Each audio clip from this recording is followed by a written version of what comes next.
Just practice a Q&A with Luang Por. Someone asked me, Q, when we sit in meditation, do we have to put our right hand on our left hand all the time? It depends. It depends on our body, on the situation. Sometimes we can put our hand on our knee. That's fine. No problem. Mainly, our upper body should be straight, not tense, just natural. So relax your mind, your body, your muscles. Any more questions? Q. If someone from a religion other than Buddhism became an arahant, would that person have to pay homage to a Buddhist monk? No one in this world can gain enlightenment without following the Buddhist teachings. You can study the great religions and see that they don't have the method to practice meditation in sufficient detail to gain insight knowledge, step by step, which leads to enlightenment. The ultimate goal of other religions, even some Buddhist traditions, like Pure Land, is heaven. Pure Land is Buddhism. They just recite the Buddha's name many times a day. But just reciting, they won't understand the nature of mind and matter. There's no way they can. Their ultimate goal, Pure Land, is heaven. In Hinduism also, it's just heaven. In Christianity, it's just heaven. Higher than heaven is the Brahma world. In Buddhism only is there a method to practice meditation to gain insight knowledge, step by step, until we gain enlightenment and are able to get rid of greed, anger, and delusion. This method is only found in Buddhism, so if someone from another religion gained enlightenment, would they have to pay respect to a Buddhist monk? I don't think so. It's impossible for them to gain enlightenment without following the Noble Eightfold Path and the 4 foundations of mindfulness. No one can gain enlightenment without them. 35. The collected teachings of Luang Por Chaya Q. Can regular human beings, male or female, attain arahant without being a Buddhist monk? And would such a person have to pay respect and give homage to a Buddhist monk? In the Buddhist scriptures, it says that even a layperson can practice meditation and gain anagami, the 3rd stage of enlightenment, where there's no anger anymore. Whoever attains this stage of enlightenment has no sensual desire at all either. Still, you have to pay respect to not just the Sangha, but even a samanera, a novice ordained today. So, yes, even a layperson who has gained anagami, a non-returner, has to pay respect to a samanera. This is because of the uniform, but especially because of the sila. A samanera follows not only 10 precepts, but 199 precepts. They have a lot of the monastic code to follow. And someday, they may realize the Buddha, so they wear the robe. We should pay respect to the sila. This doesn't just apply to an anagami. Even a Brahma, higher than heaven, the highest angel, has to pay respect to a samanera, even if the samanera hasn't gained enlightenment yet, because he has the higher morality. So pay respect to the high morality, and to their uniform, as he is the Buddha's son, or the Buddha's grandson. Q. Let's say there's an elderly Buddhist monk who has achieved a high level of Buddhist education but has never practiced meditation, and you have a much younger monk who has only minimal Buddhist education but practices meditation every day and night and has become not just a Sotapanna, but a Sakadagami. He is a noble one. Does the younger Buddhist monk still have to bow down and pay respect to the older monk? Put us away. Of course he has to, because of the seniority of the senior monk. When someone ordains as a monk, the preceptor has to tell the new monk what date and time he was ordained. It's not about who has gained enlightenment, it's about who has seniority. So we have to pay respect to senior monks. Let's talk about someone passing many levels of exams, of education. For me, I would say whoever passed the exam, like all of you who passed high school, or got a BA or an MA or whatever, you passed the exam. 36. Just practice. Similarly, the Buddhist scriptures have different levels. To finish the highest education, whether Buddhist or otherwise, this is mainly because we have good memorization. And so you passed the exam. See that? It's not really wisdom. In Pali terms, we call this sanyinya, memorization. When you're able to memorize the whole lecture and are asked a question, you can answer the question. You can pass. See that? Because it's based on memorization. But if we don't pass meditation, no panya, no wisdom arises. The wisdom here is to see the nature of mind and matter. Even someone who has passed the highest examination is still attached to their mind, their body, and their belongings. They cannot even reduce their greed. See that? If they don't like something, anger arises right away.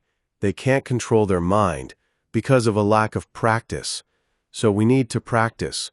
We first need pariyati. We need to study, listen, read, and hear discussion about the ultimate truth. We need that. All of us need to learn about the nature of mind and matter. So we study these things, how to reduce greed, anger, and delusion. We know the technique, the method. This is pariyati.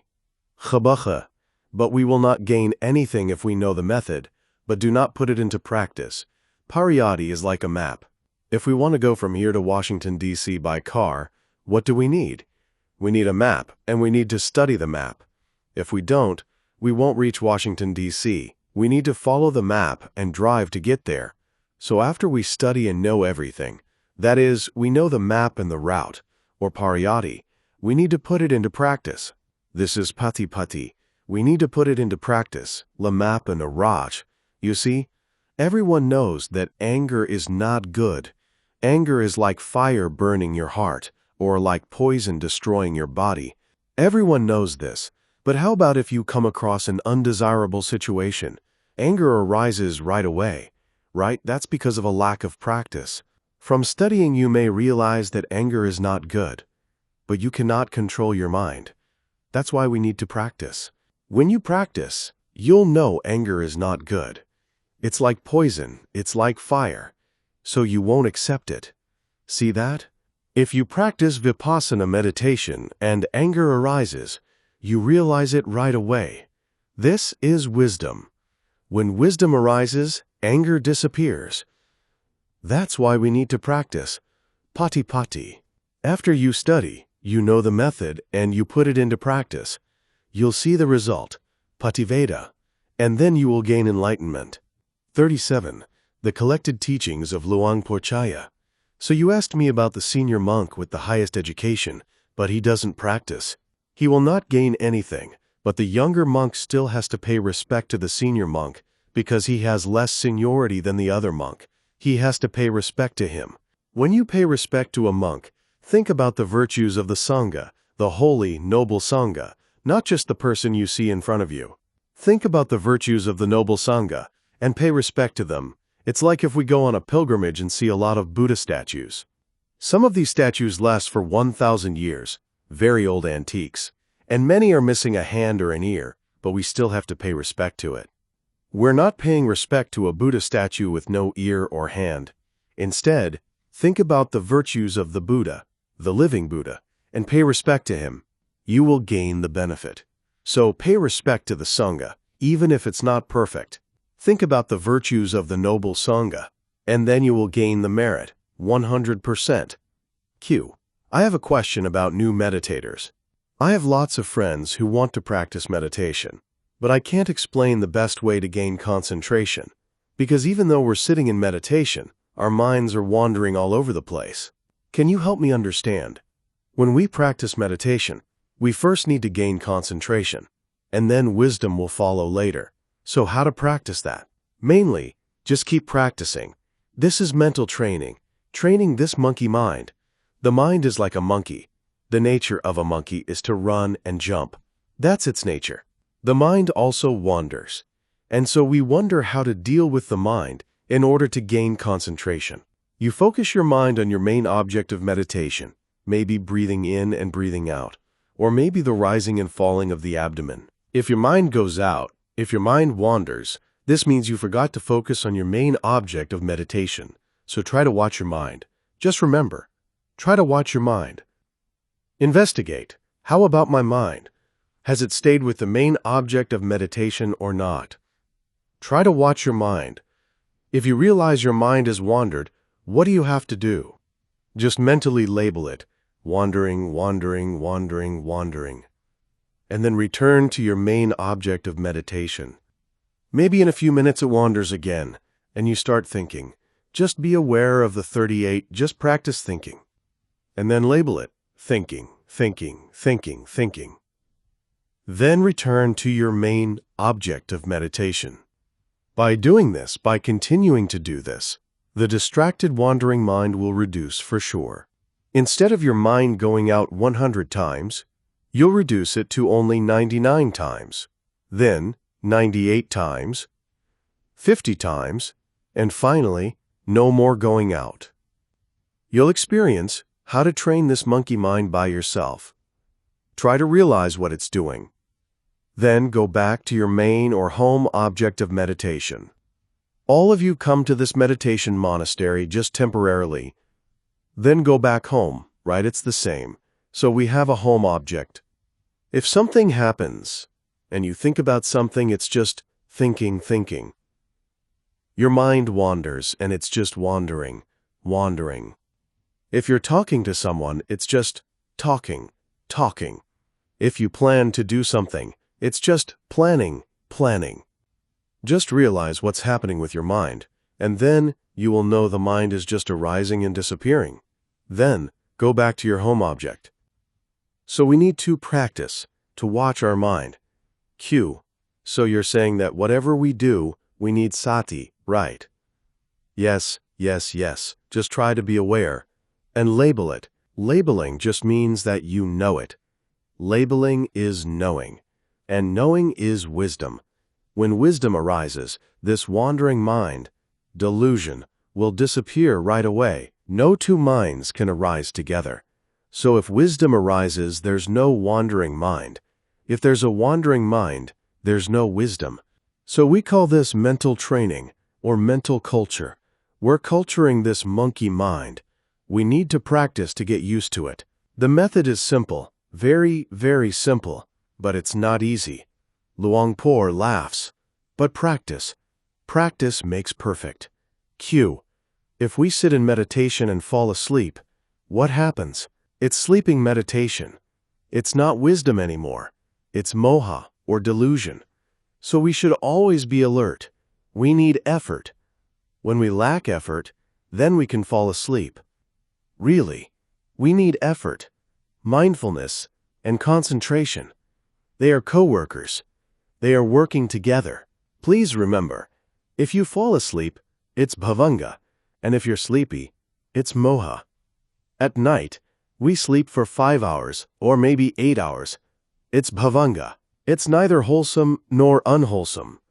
And 39, the collected teachings of Luang Por Chaya before you fall asleep. As you're sleepy, it's moha, delusion. All of you think about that. The antidote to drowsiness. How to deal with drowsiness. I'm talking about the mental hindrances. We need to study these again and again to remember them. We need to study the map and then put it into practice. Apply it to your practice. Any more questions? Q. Sometimes my meditation is good and sometimes it's bad. What should I do? It's natural. Like, we eat every day, right? 3 times a day. Breakfast, lunch, dinner, or supper. Sometimes, very tasty, right? And sometimes, it's not. Whatever comes, you have to eat it. If the time comes to eat your breakfast, your lunch, your dinner, you eat it. In the same way, if the time comes to practice meditation, you just do it. Meditation is not only for sitting still and being peaceful, it's to realize what's happening. To realize, my mind isn't going out, it's just quiet. This is good, but it's not the best. What happens with your thoughts? You should know that. What happens with your sensations, feelings, emotions? You have to know that. Whatever happens to your body, you need to know that too. Knowing is wisdom. We need wisdom, not just tranquility. Make the determination. Okay, I will sit in meditation 3 times a day or twice a day. When the time comes, you need to practice, just like we need to eat every day 3 times a day. So we need to practice 3 times a day. Sometimes it's good, and sometimes it's not. This is natural. It's uncontrollable. You can't control that. If you're feeling comfortable, practice 1, 2, or 3 hours. If it's not so good, maybe just 20 or 30 minutes. That's okay. But we need to do it every day, not on and off, but on and on, every day, to get used to it. Q. What does it mean to be a yogi? To be a yogi means to be a meditator. Yogi means a person who has effort and mindfulness all the time. Lack of mindfulness is not a yogi. Even though you wear the yogi's uniform, you're not a yogi if you don't have 40. Just practice effort and mindfulness.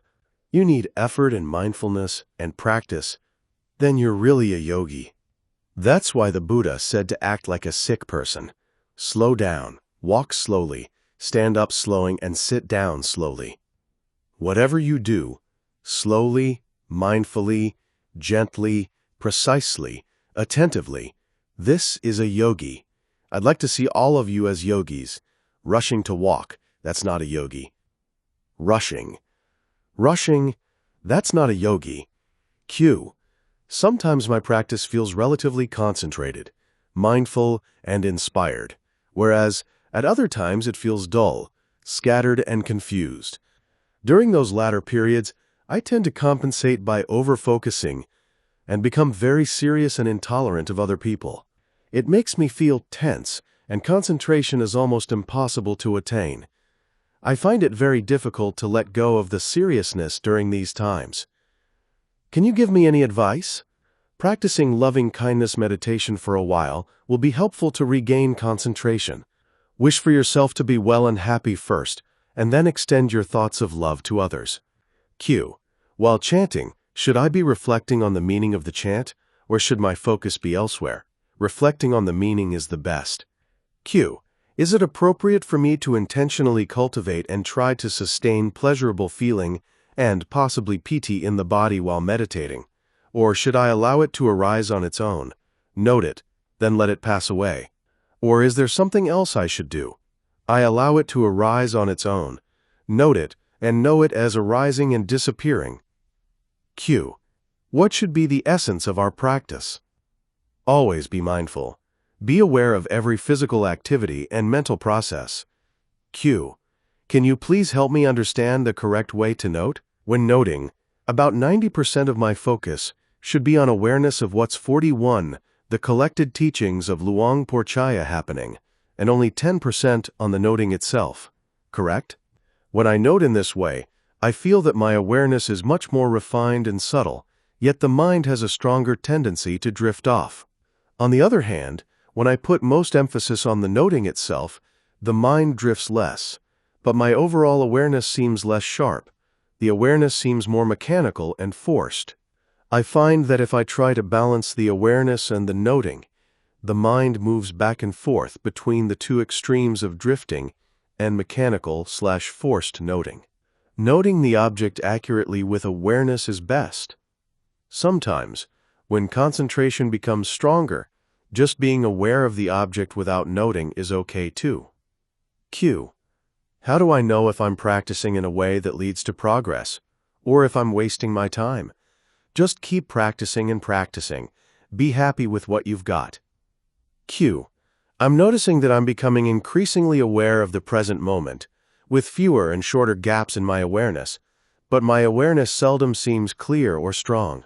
I've tried to apply more effort, but my mind tends to resist that. It feels as if my mind needs inspiration, or something to interest it, or offer it a sense of pleasure. Despite a feeling of being more aware more often, the practice overall seems rather dull. Can you offer any advice? Sometimes we need to change the object of meditation, such as instead of focusing on the body and mind, we need to practice loving-kindness meditation for a while. Then we resume vipassana as usual. Q. What makes someone a Buddhist? A person who has high respect for the Buddha's teaching, and the Buddha's holy disciples. This is a Buddhist. Maybe someone is a Muslim or a Christian, but they might come and practice meditation here. Although their tradition is something else, if they understand the teaching, practice the Buddha's way, And it's because they respect the Buddha, his teaching, and his holy disciples. Inside, it's because they are a Buddhist. 42. Just practice Q. What's the difference between Theravada Buddhism and Mahayana Buddhism? Fundamentally, they are the same. But some of their practices are different. I would say that Theravada is the original Buddhism. We don't change or add anything to the teaching. We just follow the original teaching. Theravada is followed in 5 countries: Sri Lanka, Burma, Thailand, Cambodia, and Laos. In all 5 countries, we use the same Buddhist scriptures. We use the Pali language, the Buddhist language.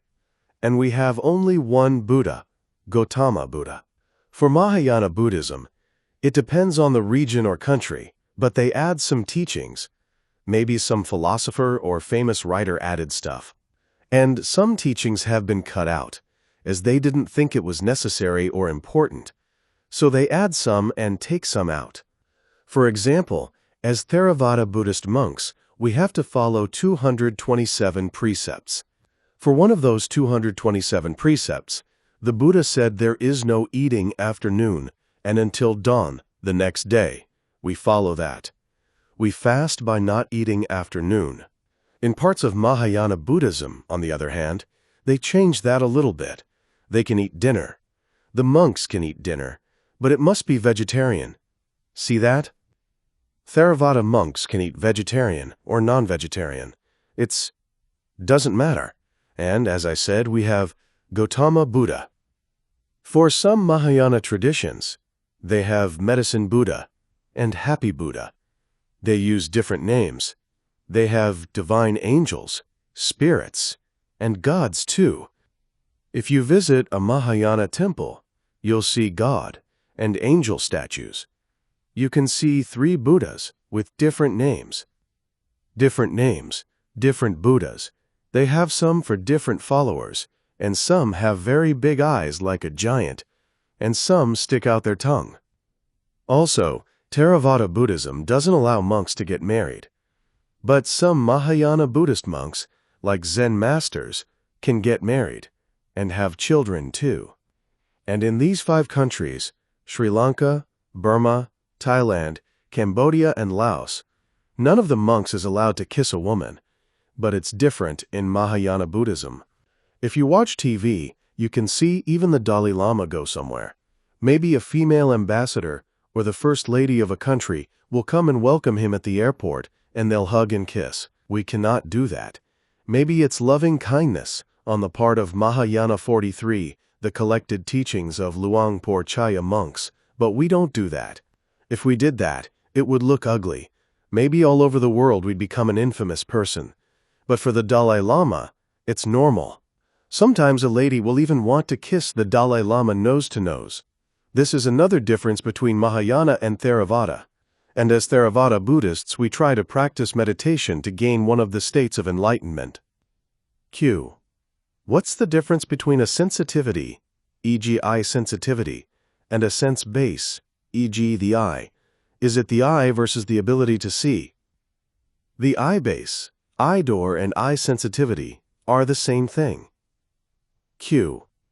With respect to body consciousness, is that like feeling or sensation? Feeling is Vedana. It's not body consciousness, but they work together. Knowing touching or pressure is body consciousness. But whether the touch is pleasant or unpleasant is Vedana. Q. I've read about people who've had near-death experiences. Some of those people were blind, and they said that although they had no sight during their life, after they died, they were able to see things. And sometimes there was hearing that was intensified more than when they had their bodies. How does that work if the sensitivities are gone? The mind can see it. They can see the object by mind. No one can see it but them. Some people close their eyes and see a dog coming, for instance. They can see through their mind. It's not through the physical eye. It's through the mental eye. Q. Is it like jhana? Before you die, one of the 6 sense objects will appear. Perhaps you will see with your physical eye, or hear with your physical ear, Or perhaps you will see with your mind or hear with your mind. Mind is very powerful. Karma, which is good or bad actions you have done in the past, will appear. For example, if you used to kill animals for your livelihood, right before you die you'll think about this. This karma arises. And then, karma nimitta, you'll see the weapon that you used to kill the animal. 44. Just practice. After that, you'll see your destination, where you'll be reborn, for example, as a hell being. This is gati nimitta. By practicing meditation, we're practicing how to die, right? We're learning how to die rightly. Otherwise, you don't know anything, and you just worry about your children, your business, and so on. You're about to die. You're not supposed to worry about that. So just be mindful of what happens to your body, sensations and feelings and emotions and thoughts. Keep practicing, and before you die, you can gain enlightenment. This is the beauty of meditation practice. It's very useful in helping us to reduce mental defilements in our daily lives, and when we're close to death, we know how to die. Mostly we don't know how to die, right? That's why the Buddha's teaching is the art of living and dying. It is how to live and how to die. Q. With respect to the realities, consciousness, mental factors, matter, and nibbana, could we say that we practice meditation on rupa, which causes us to develop insight wisdom, which in turn leads to nibbana? Yes, but you cannot contemplate nibbana. It is not an object of meditation. Q. To clarify a point with respect to the five senses, do all of the five senses arise with consciousness? Yes, of course.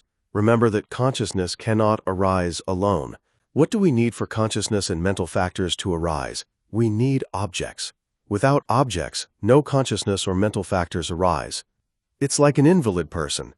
When they want to get up, what do they need? Maybe they need a rope line to pull themselves up. And what do they need after they get up?